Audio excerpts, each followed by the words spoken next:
अखिलेश बाबू, नोटों की ढेर निकलते हैं आपके लोगों के यहाँ से। भारतीय जनता पार्टी भ्रष्टाचार का कोई आरोप नहीं लगा। शासन अगर अखिलेश के हाथ में है तो गुंडों का राज होगा। शासन अगर भाजपा के हाथ में है तो विकास का रास्ता प्रशस्त होगा। आजम खान को पकड़ा तो सीआरपीसी की सारी धाराएं कम पड़ गई। इतने केस आजम खान पर लद गए। 7.5 साल से मोदी जी की सरकार है। राहुल बाबा भी भ्रष्टाचार का आरोप नहीं लगा सकते। लगा सकते हैं क्या? लगा सकते हैं क्या? 5 साल हो गए योगी सरकार को। अखिलेश बाबू, नोटों की ढेर निकलते हैं आपके लोगों के यहाँ से।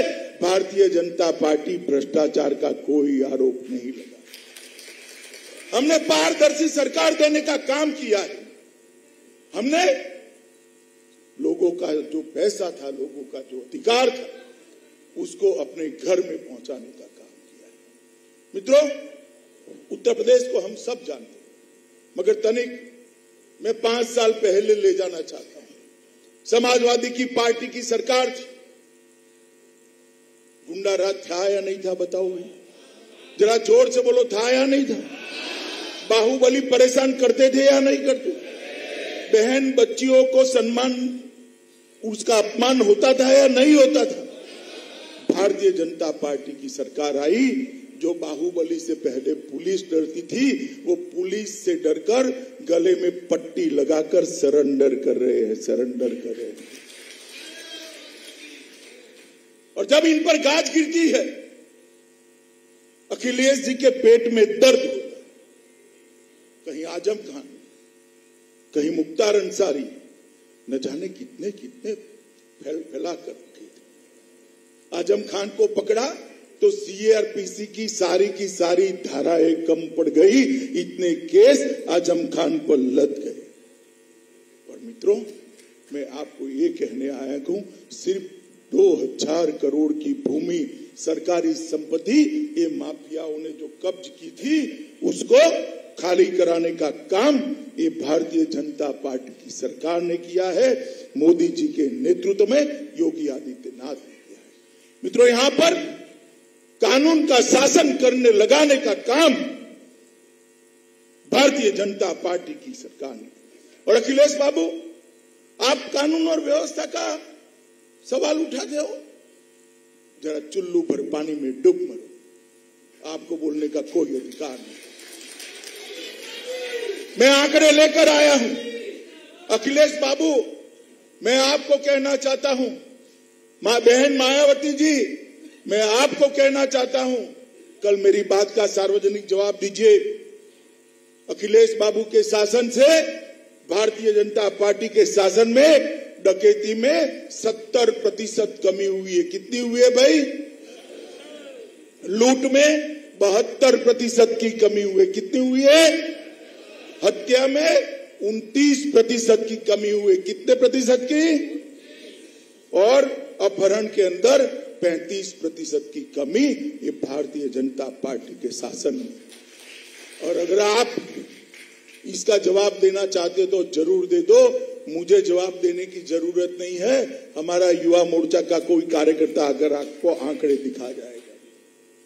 ये जो दावे करते हैं, मैं पूछना चाहता हूं कि आपके शासन के अंदर सुशासन क्यों नहीं है? यहां कानून का राज क्यों नहीं आया? और मित्रों, उत्तर प्रदेश की आर्थिक व्यवस्था खस्ता हाल, लाले पड़ गए थे तनख्वाह करने के। आज 5 ही साल में उत्तर प्रदेश भारत की दूसरी सबसे बड़ी व्यवस्था है। एक बार और आशीर्वाद दे दो, राधे राधे कर अगले 5 साल में नंबर 1 अर्थव्यवस्था बनाने का काम भारतीय जनता।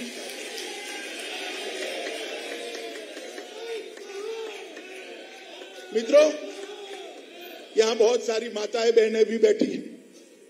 अब तो बोतल का जमाना आ गया है, परंतु पहले मटकी लेने जाते थे तो मटकी को ठीक से टकोरा लगाते थे या नहीं लगाते थे? जरा जोर से बोलो भाई, लगाते थे या नहीं लगाते? तो ये 100 रुपये की मटकी को टकोरा लगा कर लेते हैं। 5 साल तक जिनको यूपी देना है, इस पर तो एक बार टकोरा लगा देना।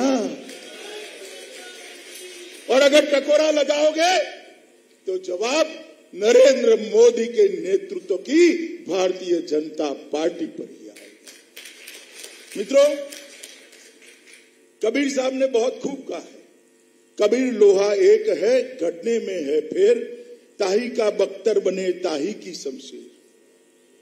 लोहा ही होता है, गढ़ने में परिवर्तन हो। यही उत्तर प्रदेश था, यही पुलिस थी, मगर शासन किसके हाथ में है, इसका परिवर्तन है। आज श्रीकांत शर्मा यहां बैठा है। श्रीकांत को मैंने मेरे साथ कार्यालय में काम करते हुए देखा है। इतने युवा कार्यकर्ता को इतने बड़े राज्य का हमने ऊर्जा मंत्री बना दिया। जिले जिले में, मुझे बताओ भैया, जिले जिले में बिजली की स्थिति में सुधार हुआ है या नहीं हुआ है? शहरों में 24 घंटा बिजली आती है या नहीं आती? गांवों में 20 से 23 घंटा बिजली आती है या नहीं आती? पहले आती थी क्या? आती थी क्या? तो कबीर साहब यही कहते हैं कि लोहे से ढाल भी बन सकती है, शमशीर भी बन सकती है। शासन अगर अखिलेश के हाथ में है तो गुंडों का राज होगा, शासन अगर भाजपा के हाथ में है तो विकास का रास्ता प्रशस्त होगा।